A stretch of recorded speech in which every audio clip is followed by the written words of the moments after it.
అందరికీ నమస్కారం అండి. ప్రమాద బీమా పోస్టల్ డిపార్ట్మెంట్ వాళ్ళు కేవలం మన రైతుల కోసం, మధ్యతరగతి కుటుంబాల కోసం మన ఇండియన్ పోస్టల్ డిపార్ట్మెంట్ వాళ్ళు పెట్టినటువంటి ఒక అద్భుతమైన ఒక 5 ఇన్సూరెన్స్ కంపెనీలతో టైఅప్ అయ్యి వాళ్ళు నిర్ణయించినటువంటి అత్యంత తక్కువ ధరకు 10 లక్షల ఇన్సూరెన్స్ పాలసీ ఒక ఏడాదికి కేవలం 549 రూపాయలు మరియు 15 లక్షల ఇన్సూరెన్స్ కేవలం 749 రూపాయలకు మాత్రమే ఇస్తూ, మరి మనం అనుకోకుండా యాక్సిడెంట్ ద్వారా మరణించినా, లేకపోతే పాము కాటు ద్వారా మరణించినా, లేకపోతే విద్యుత్ షాక్ ద్వారా మరణించినా, లేకపోతే శాశ్వత పక్షపాతం వచ్చినా, లేకపోతే శాశ్వత అంగవైకల్యం వచ్చినా మన కుటుంబ సభ్యులకు, మనని నమ్ముకున్న కుటుంబ సభ్యులకు సుమారుగా 10 లక్షల ఇన్సూరెన్స్ తీసుకుంటే 10 లక్షలు, లేకపోతే 15 లక్షల ఇన్సూరెన్స్ తీసుకుంటే 15 లక్షలు.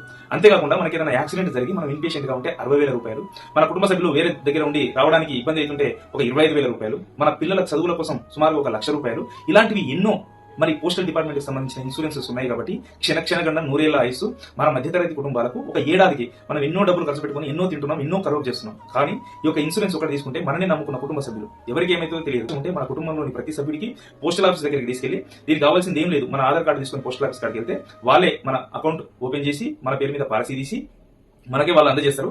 అందజేసిన ఒక 10-15 రోజుల నుంచి ఇన్సూరెన్స్ పాలసీ స్టార్ట్ అవుతుంది. మరి వేటికి ఇన్సూరెన్స్ వర్తించదు అనేది ఖచ్చితంగా మధ్యతరగతి కుటుంబాల ప్రతి ఒక్కరికి ఈ ఇన్సూరెన్స్ అవసరం. పోస్టల్ డిపార్ట్మెంట్ ఇది ఇన్సూరెన్స్ కంపెనీలతో టైప్ అయింది కాబట్టి మనం మీ ఊర్లో ఉన్న ఒక 10 మందితో ఇన్సూరెన్స్ చేయించాలని మనస్ఫూర్తిగా కోరుకుంటూ థ్యాంక్ యూ వెరీ మచ్.